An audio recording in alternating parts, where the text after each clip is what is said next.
Escritura, que a gente não vai viver mais só pensando em nós, nas nossas necessidades, nas nossas dores, no que a gente precisa, no nosso tempo, no nosso dinheiro, na nossa casa, na nossa família, nos nossos filhos. Ele fala, não, você deve fazer tudo isso. Pensar na sua família, pensar nos seus filhos, pensar no seu trabalho, pensar na sua saúde, pensar no seu dinheiro. Com certeza, isso faz parte da vida cristã. Mas ele fala, é muito mais que isso.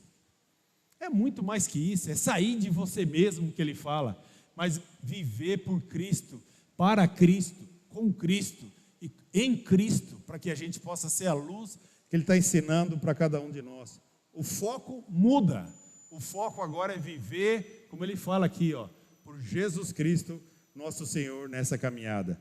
Quem de nós que é um pouco mais velho do que na fé, já não passou pelo pensamento, um pensamento, e um engano, na verdade, de acreditar que você e Jesus seria suficiente, você não precisaria do corpo.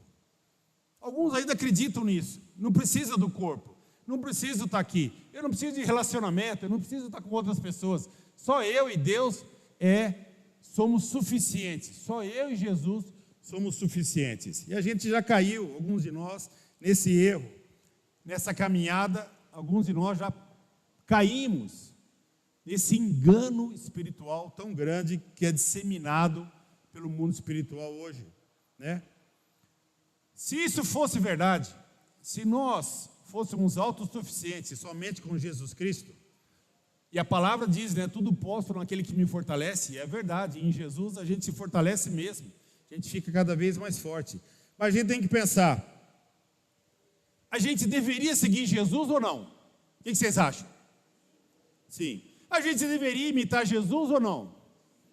Né? Filipenses fala isso, 1 Coríntios 11 fala isso, Paulo fala, sejam meus imitadores, como eu sou imitador de Cristo. Maravilha. Então, vamos pensar no exemplo de Jesus. Se ele que era o Filho de Deus, se ele que era o Todo-Poderoso, se ele que fazia tudo o que ele fazia, e que tinha conexão direta com Deus, que passou a eternidade toda nos céus e está nos céus nos esperando, se ele, o Jesus Cristo, Filho de Deus, pediu para os seus amigos orarem por ele, será que a gente não deveria imitar isso? Se Jesus, o Todo-Poderoso, desceu nessa terra e passou 3 anos andando com pessoas, andando, Jesus poderia ter descido como rei e só ficar mandando nas pessoas.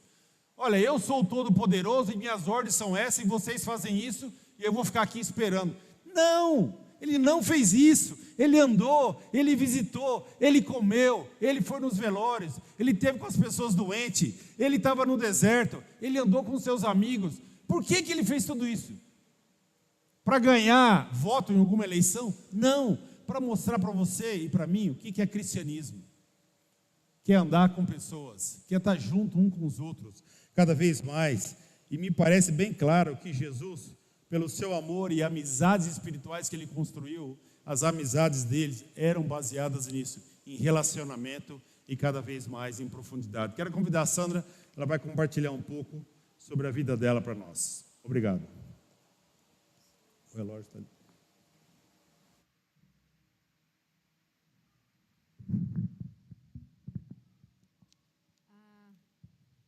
Eu tenho orado a Deus para poder, como vivenciar essa unidade.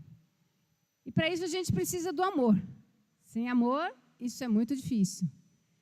E viver unidade, já no casamento, estou há 28 anos, 29 vou fazer, vivendo essa unidade, sendo um no casamento, e ainda estou aprendendo. E já 32 anos nessa igreja, aprendendo a ser um, e ainda estou aprendendo. Então, como a gente precisa orar que o Espírito Santo nos ensine. Mas é o amor que vai fazer a gente querer ser um. É o amor que nos une com o marido para a gente ser um. Então, eu tenho estudado sobre amor, já há um tempo, já há uns anos, e tenho buscado praticar, né? Tenho pensado sobre o amor é paciente, o amor é bondoso, o amor é gentil, o amor não se ira com facilidade. E eu tenho buscado praticar isso com as pessoas, em qualquer lugar que eu vou, para encorajar. Vou no banheiro, eu agradeço a faxineira que está no banheiro, obrigada pelo seu trabalho. eu quero ser encorajadora, vou lá no ônibus, eu agradeço o motorista, agradeço o cobrador, obrigado pelo seu trabalho, eu quero ser gentil. Então, tenho estudado para ser focalizado para vivenciar o amor na minha vida. E nos últimos tempos, o Espírito Santo tem me chamado a atenção para um versículo sobre o amor, de 1 Coríntios 13, versículo 6. Fala assim, que o amor não se alegra com a injustiça, mas se alegra com a verdade. Em Romanos 12, 9, ele fala que o amor deve ser sincero. Odeiem o que é mal e apeguem-se ao que é bom. Então, o Espírito tem me chamado e me quebrantado com esses versículos. Cada vez que eu leio, ouço aulas, alguma coisa, essa fala vem. Eu vejo que o Espírito quer que eu restaure isso na minha vida. E Ele tem realmente me chamado a poder viver, falar a verdade, amar a verdade, falar a verdade com bondade, né? Falar a verdade com amor, com bondade, com paciência, com sinceridade, com gentileza, com o desejo de edificar Cristo no outro. Eu quero confessar que eu fiquei um bom tempo sem ser muito sincera, totalmente sincera com as pessoas. Às vezes eu via coisas, deixava para lá. Eu falava assim, vamos deixar que o Espírito Santo fale com ela. Mas, na verdade, algo do meu temperamento, que para mim é difícil, é falar a verdade para as pessoas. Para mim é muito desafiante. E eu vendo Deus querendo restaurar e me focalizar nisso, como eu preciso ser sincera e falar a verdade, quando Ele está me mostrando algo sobre a pessoa, sobre alguém, sobre alguma situação. Então, muitas vezes tenho medo de machucar, o medo de falar algo errado, mas o medo não contém o amor. A Bíblia fala que o amor afasta o medo. Então, se eu tenho medo, eu não estou vivendo no amor. E se eu quero viver no amor, eu preciso praticar essas coisas. Então, às vezes parece espiritual. A gente fala assim, não, deixa que o Espírito vai falar com a pessoa.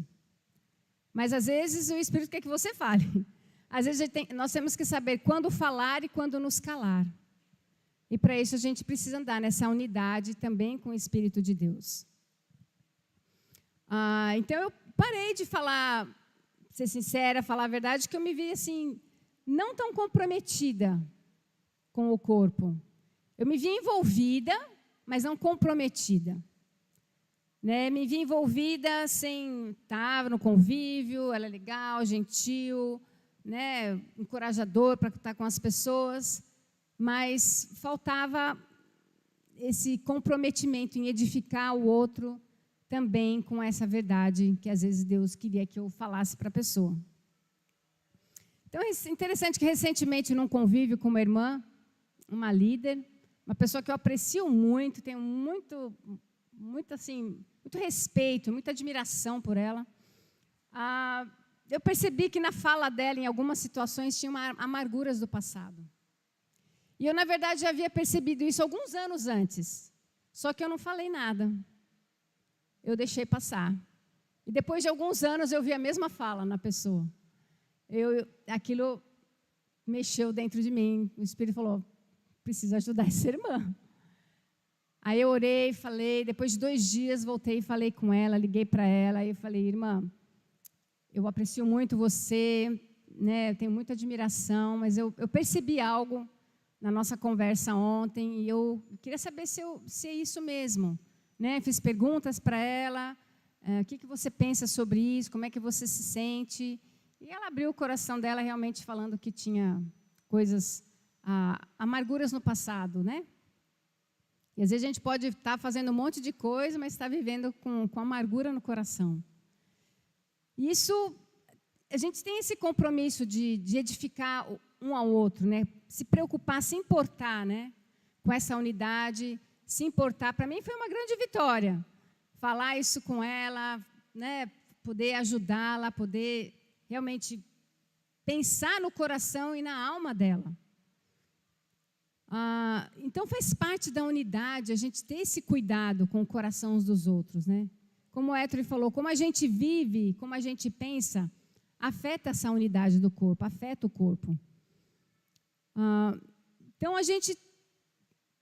para a gente também ajudar, a gente tem que também esperar os passos da pessoa, né? A gente pode falar algo, mas orar por ela, para que ela também dê os passos, a gente esperar os passos do tempo dela.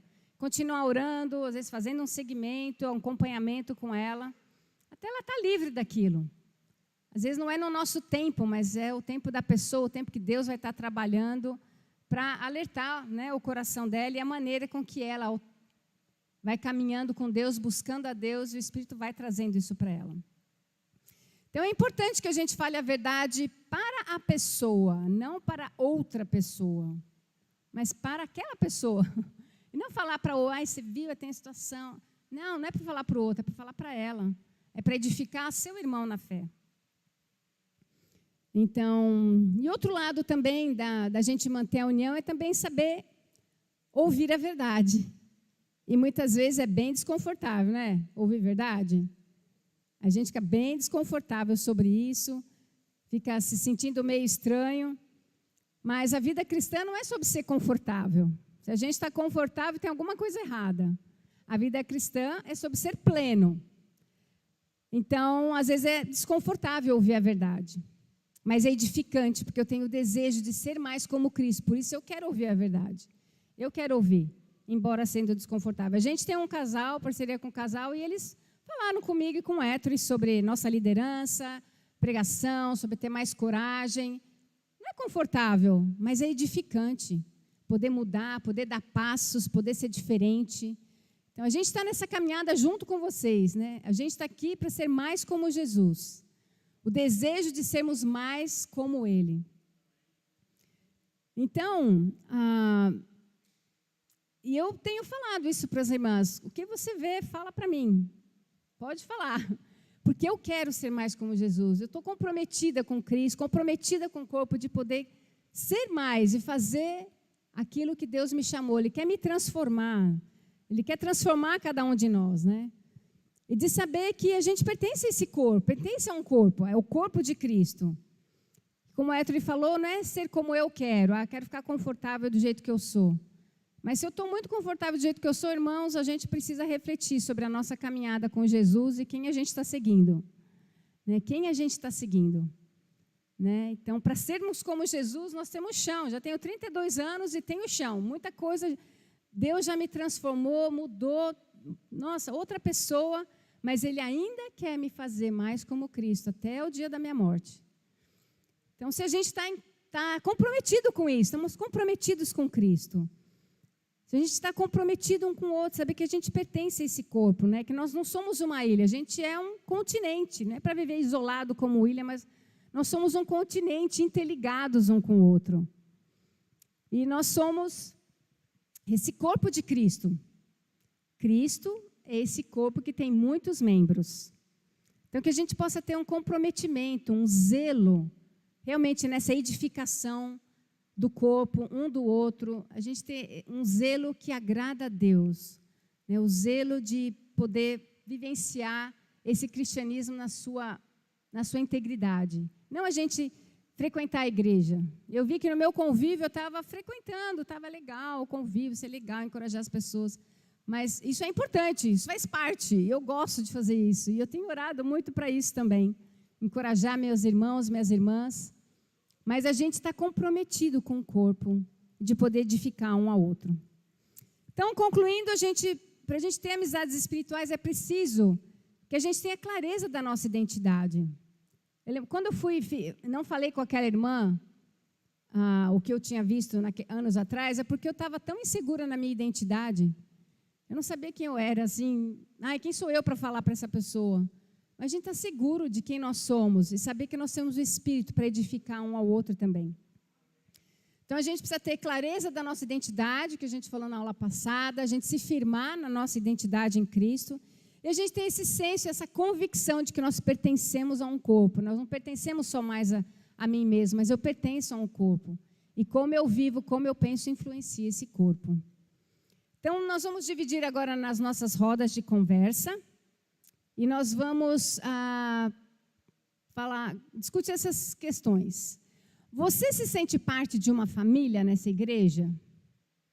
Sim ou não? O que faz você se sentir assim? que você pode crescer para estar comprometido com essa família? Não apenas envolvido. Vocês conhecem a sociedade do porco e da galinha? Alguém já ouviu falar da sociedade entre o porco e a galinha? Então, o porco e a galinha fizeram uma sociedade. Então, eles iam vender, iam fazer, né, hambúrgueres com ovos e bacon. Só que daí o porco falou para a galinha, só que nessa sociedade eu estou totalmente comprometido e você só está envolvida. Ele tinha que morrer para dar o bacon. Então, se a gente está comprometido realmente aqui um com o outro, né, que ações que eu poderia acrescentar, você pode acrescentar a sua vida para estar mais comprometido. Compartilhe isso no seu grupo. E o 3, termine orando, pedindo ao Espírito para nos ensinar a ser um com Ele, com o Espírito dEle, com o Espírito Santo e com os irmãos, para que a gente possa amar, como diz em 1 Coríntios 13, de 4 a 7. Tá bom? Então, vamos nos dividir.